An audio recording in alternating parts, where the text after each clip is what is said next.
பரலோகத்திலிருந்து பேசுகிறவருக்கு நீங்கள் செவி கொடுக்க மாட்டோம் என்று விலகாதபடி எச்சரிக்கையாயிருங்கள். ஏனெனில் பூமியிலே பேசினவருக்கு செவி கொடுக்க மாட்டோம் என்று விலகினவர்கள் தப்பிப் போகாமல் இருக்க, பரலோகத்திலிருந்து பேசுகிறவரை நாம் விட்டு விலகினால் எப்படி தப்பிப்போம்? அவருடைய சத்தம் அப்பொழுது பூமியை அசைய பண்ணிற்று. இன்னும் ஒரு தரம் நான் பூமியை மாத்திரமல்ல வானத்தையும் அசைய பண்ணுவேன் என்று இப்பொழுது வாக்குத்தத்தம் செய்திருக்கிறார். இன்னும் ஒரு தரம் என்கிற சொல்லானது அசையாதவைகள் நிலைத்திருக்கத்தக்கதாக அசை உள்ளவைகள் உண்டாக்கப்பட்டவைகள் போல் மாறிப்போம் என்பதை குறிக்கிறது. ஆதலால் அசைவில்லாத ராஜ்யத்தை பெறுகிறவர்களாகிய நாம் பயத்தோடும் பக்தியோடும் தேவனுக்கு பிரியமாய் ஆராதனை செய்யும்படி கிருபையை பற்றிக் கொள்ள கடவோம். நம்முடைய தேவன் பட்சிக்கிற அக்கினியாய் இருக்கிறாரே. பழைய ஏற்பாட்டு காலத்திலே தேவன் பூமியில் இருந்து பேசினார். சீனாய் மலையில் கர்த்தருடைய வார்த்தை உண்டாயிற்று. ஆனால் அந்த சத்தத்தை கேட்டவர்களோ தேவனுடைய சத்தத்திற்கு செவி கொடுக்கவில்லை. பின்னும் தங்களுக்கு வார்த்தை சொல்லாதபடிக்கு வேண்டிக் கொண்டார்கள். பழைய ஏற்பாட்டு காலத்திலே பூமியில் இருந்து பேசின தேவன் இப்போது பரலோகத்திலிருந்து பேசுகிறார். பழைய ஏற்பாட்டு காலத்திலே கர்த்தர் பூமியில் இருந்து தம்முடைய ஜனங்களோடு பேசினார். ஆனால் அவர்களோ பேசுகிறவருக்கு செவி கொடுக்க மாட்டோம் என்று விலகி போய்விட்டார்கள். கர்த்தருடைய வார்த்தைக்கு செவி கொடுக்க மாட்டோம் என்று விலகினவர்கள் தேவனுடைய நியாய தீர்ப்புக்கும் அவருடைய ஆக்கினை தீர்ப்புக்கும் தப்பிக்க மாட்டார்கள். கர்த்தரோ இப்போது பரலோகத்திலிருந்து பேசுகிறார்.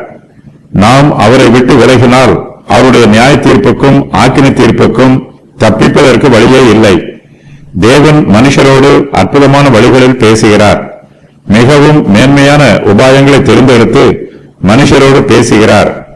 தேவன் மனுஷரோடு பேசும்போது மனுஷர் தம்முடைய சத்தத்திற்கு கவனமாய் செவி கொடுக்க வேண்டும் என்று எதிர்பார்க்கிறார். தேவனுடைய எதிர்பார்ப்பு நீதியானது. பழைய ஏற்பாட்டு காலத்திலே கர்த்தர் சீனாய் மலையிலே பேசினார். அவர் பூமியில் இருந்து பேசினார். இப்போதோ அவர் உயரமும் உன்னதமும் மகிமையும் நிறைந்த சிங்காசனத்திலிருந்து பேசுகிறார். பரலோகமே கர்த்தருடைய சிங்காசனம். பழைய ஏற்பாட்டு காலத்திலே கர்த்தர் ஜனங்களோடு பேசியதை விட இப்போது அதிக வல்லமையோடு பேசுகிறார்.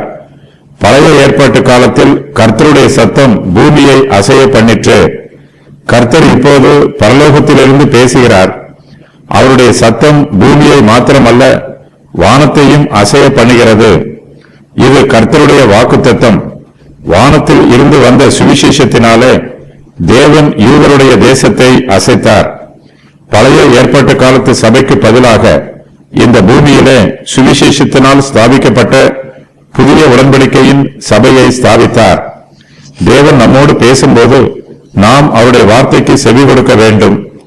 கர்த்தருடைய வார்த்தைக்கு நாம் செவி கொடுக்கவில்லை என்றால் குற்றம் நம்மீது சுமரும். பழைய ஏற்பாட்டு காலத்திலே யூதர்கள் தங்களோடு பேசின கர்த்தருக்கு செவி கொடுக்க மாட்டோம் என்று விலகி ஓடினார்கள்.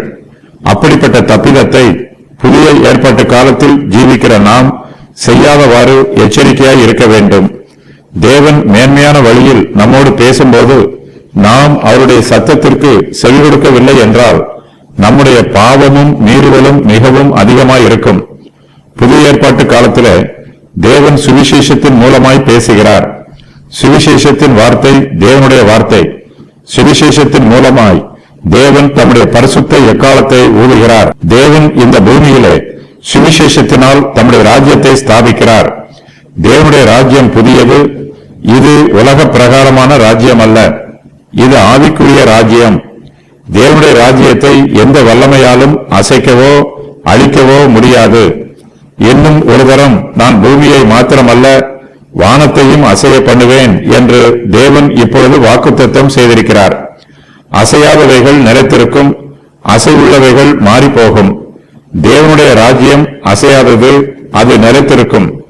யூதருடைய ராஜ்யமோ அசைவுள்ளது, அது மாறிப்போகும். நிருபத்தின் ஆசிரியர் கர்த்தருடைய பிள்ளைகளாகிய நமக்கு ஆவிக்குரிய ஆலோசனைகள் சிலவற்றை சொல்லுகிறார். அவையாவன: நாம் தேவனுடைய கிருபையை பற்றிக் கொள்ள வேண்டும். அப்போதுதான் நம்மால் தேவனுக்கு பிரியமாய் ஆராதனை செய்ய முடியும். நம்முடைய ஆராதனையும் ஊழியமும் தேவனுக்கு பிரியமாய் இருக்க வேண்டும். தேவன் இவற்றை அங்கீகரிக்க வேண்டும். தேவனுக்கு பிரியமில்லாத எல்லா காரியங்களும் வீணானவையே. தேவனுக்கு பிரியமில்லாத காரியங்களை நாம் எவ்வளவு செய்தாலும் அதனால் ஒரு பிரயோஜனமும் உண்டாகாது. நாம் தேவனுக்கு பிரியமாய் ஆராதனை செய்ய வேண்டும் என்றால் அவரை பயத்தோடும் பக்தியோடும் ஆராதிக்க வேண்டும். நம்முடைய ஆத்மாவில் விசுவாசமும் பயபக்தியும் இருக்க வேண்டும். கர்த்தரை ஆவியோடும் உண்மையோடும் ஆராதிக்க வேண்டும். கர்த்தருடைய சமூகத்தில் நடுக்கத்தோடு வந்து அவரை பயபக்தியோடு தொழுது கொள்ள வேண்டும். தேவனுடைய கிருபை இருந்தால் மாத்திரமே நம்மால் தேவனுக்கு பிரியமாய் ஆராதனை செய்ய முடியும்.